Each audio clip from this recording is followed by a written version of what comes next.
Olá, investidores! Estamos novamente aqui no Escritório da Levante gravando mais um vídeo para vocês. E no vídeo de hoje eu vou apresentar 5 razões pelas quais eu acredito que o setor de tecnologia não tem uma bolha, tá? Então, eu tenho uma visão aí de que o setor de tecnologia não está vivendo uma bolha. Muita gente preocupada nas últimas semanas me perguntando: Pedro, tem uma bolha no setor de tecnologia? A gente deveria se preocupar com uma realização dos lucros, né? Então, a gente já viu que o setor, medido aí pelo MSCI World Technology Index, né? Então, é um índice que compila as maiores empresas de tecnologias mais relevantes do mundo, né? Esse índice caiu aí 7,2% desde o dia 1º de setembro.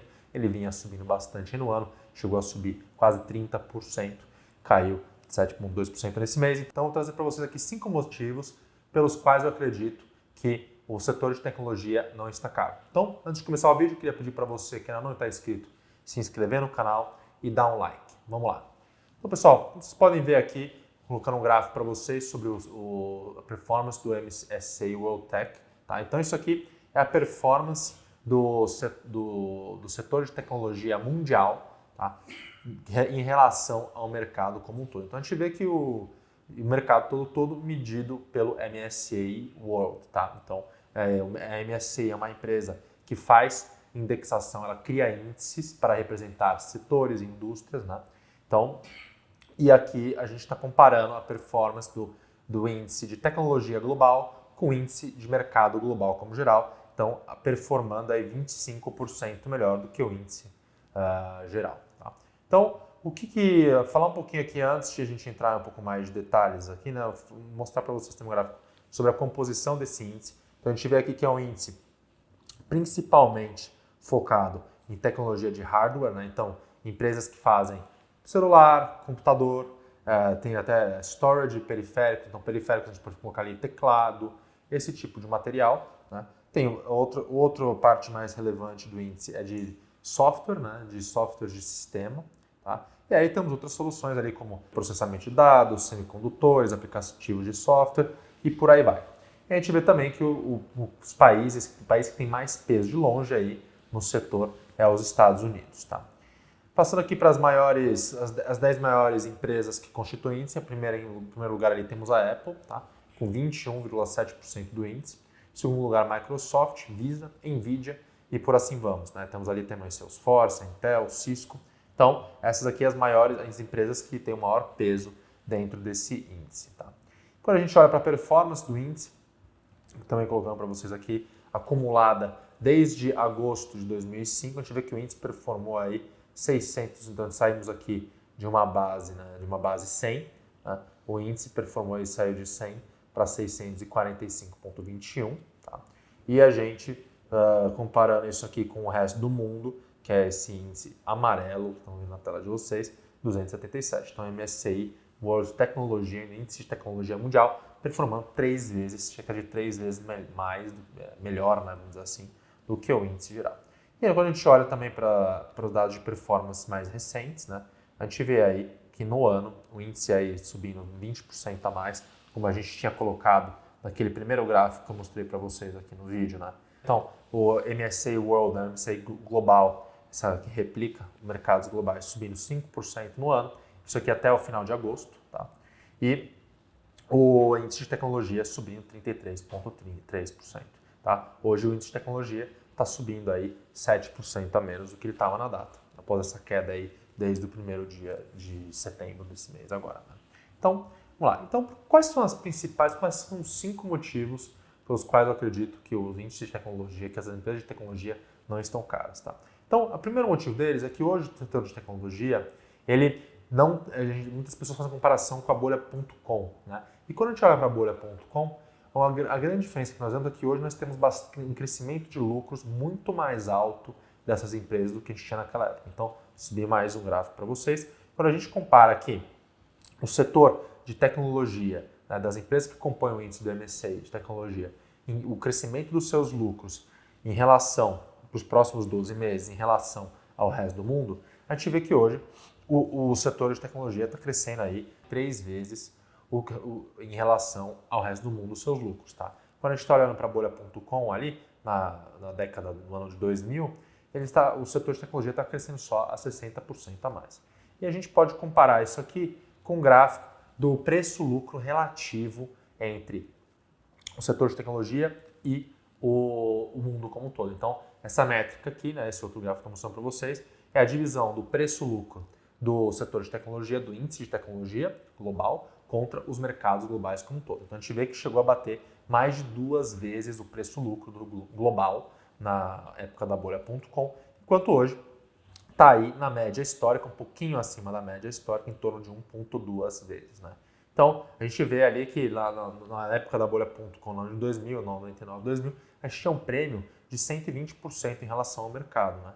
Então, e hoje esse prêmio aqui só está em relação, cerca de 30% acima do mercado como um todo, que é só 5% acima da média histórica. Tá?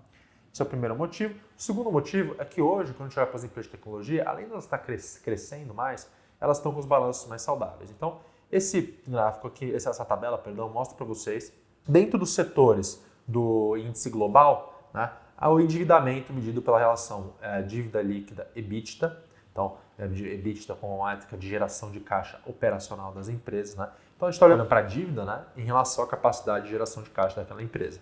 E a gente pode ver aqui, quando a gente olha para o setor de tecnologia, a gente vê ele aqui entre as melhores relações de dívida líquida EBITDA em 0,3 vezes, tá? Então, outro dado positivo. E aí, a gente tem um gráfico bastante interessante que a gente consegue pegar da Bloomberg, tá? Então, e aqui a gente consegue ver as principais características, aqui falando só do setor dos Estados Unidos de tecnologia, mas, como a gente viu, 90% do índice global é composto por empresas americanas, então é uma boa referência para a gente olhar. Né? E a gente consegue ver que quando a gente compara as empresas de tecnologia de hoje com as empresas de tecnologia do ano 2000, o retorno sobre o patrimônio líquido delas hoje é bem mais alto, então você consegue ver ali essa linha azul puxando ali para o lado do ROI em relação ao pontilhado. Né?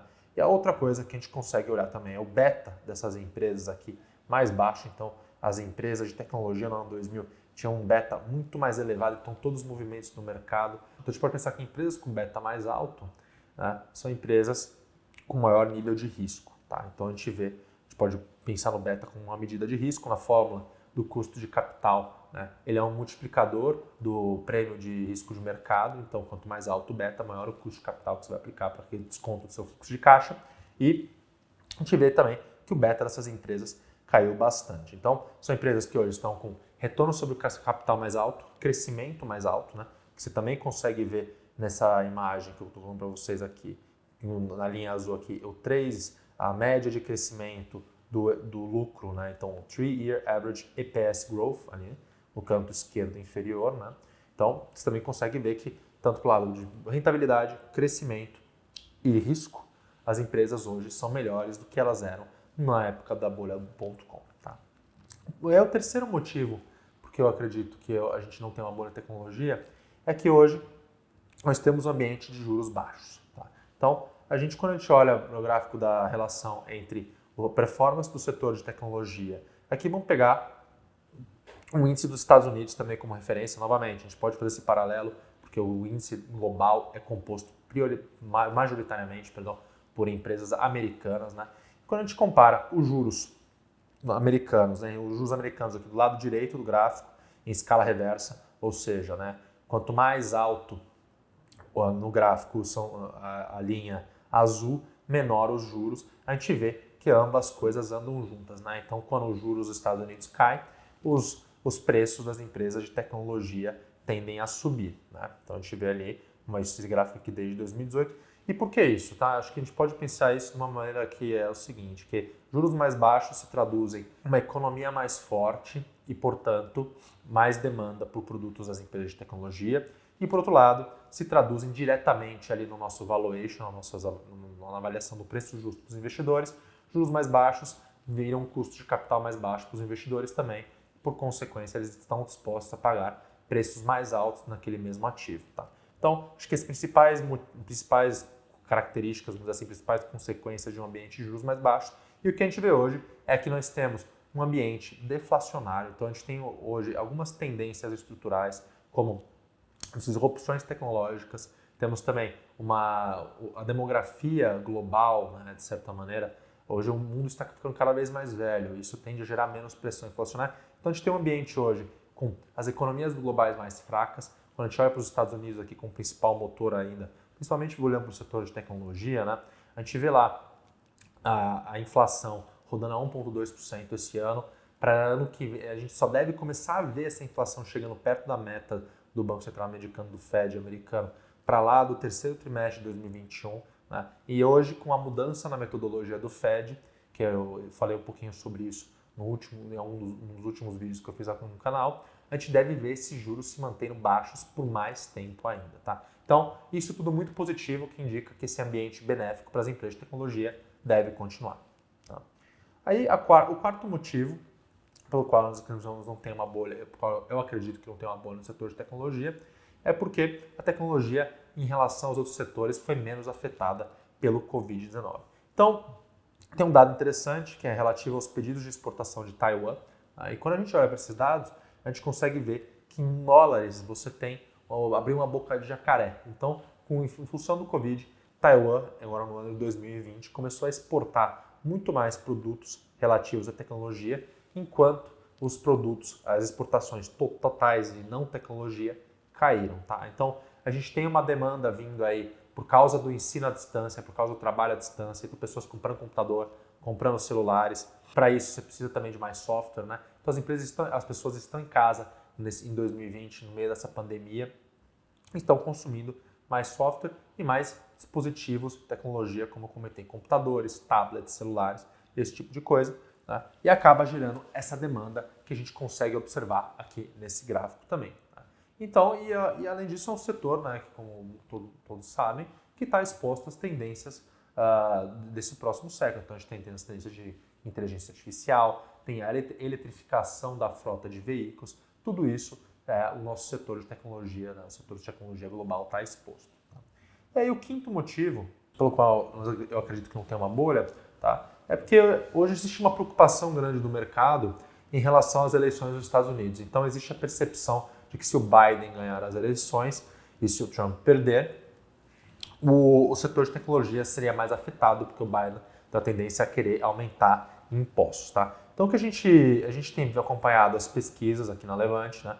E aqui é o primeiro gráfico que eu estou mostrando para vocês, né? Pesquisa eleitoral lá, como você pode observar, né? O Biden ali com 49% dos votos, quase 50% dos votos, Trump 42,8% dos votos. Tá?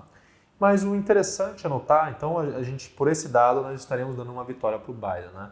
E você vê que tem andado relativamente estável ao longo do tempo, não tem uma tendência muito definida. Se a gente olhar desde julho, a gente pode ver que o Trump ele tem recuperado um pouco.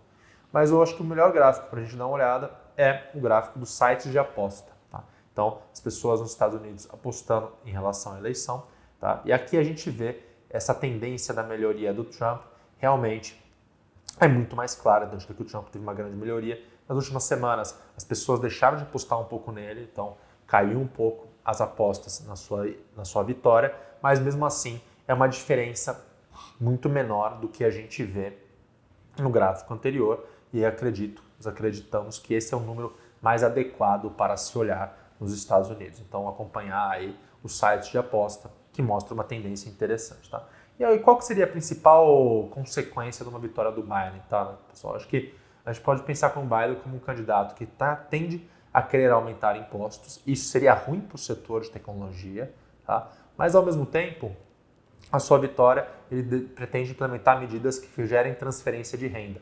Então, e ao fazer isso, gerando transferência de renda, se bem sucedido, você acabaria impulsionando o consumo. Tá? Então, e com o consumo, por consequência, gerando mais demanda para as empresas de tecnologia.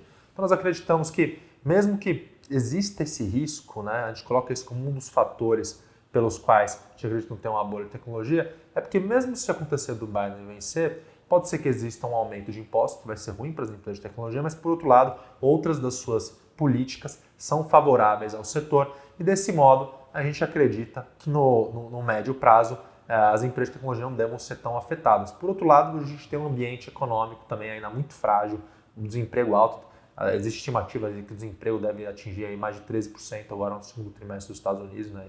Aos poucos depois vai caindo, mas a gente tem um ambiente econômico muito fraco, também é pouco provável que num ambiente desse se coloque medidas econômicas que também desacelerem o crescimento, tá? E às vezes, muitos podem acreditar que aumento de impostos, por um lado, pode acabar gerando isso, tá? É um assunto tanto polêmico, não tem uma resposta certa, mas a tendência é que o candidato continue a promover crescimento, mesmo que ele acabe aumentando o imposto de uma empresa e fazendo transferência de renda, esse tipo de política, né? Mas a gente acredita que a tendência ainda é de fortalecer crescimento, desse candidato, né, ele manter os estímulos para o crescimento, e isso acaba também sendo positivo para as empresas de tecnologia, tá bom? Então, espero que tenha ficado claro para vocês aqui os nossos pontos. Qualquer dúvida, por favor, deixe nos comentários abaixo e nos vemos no próximo vídeo.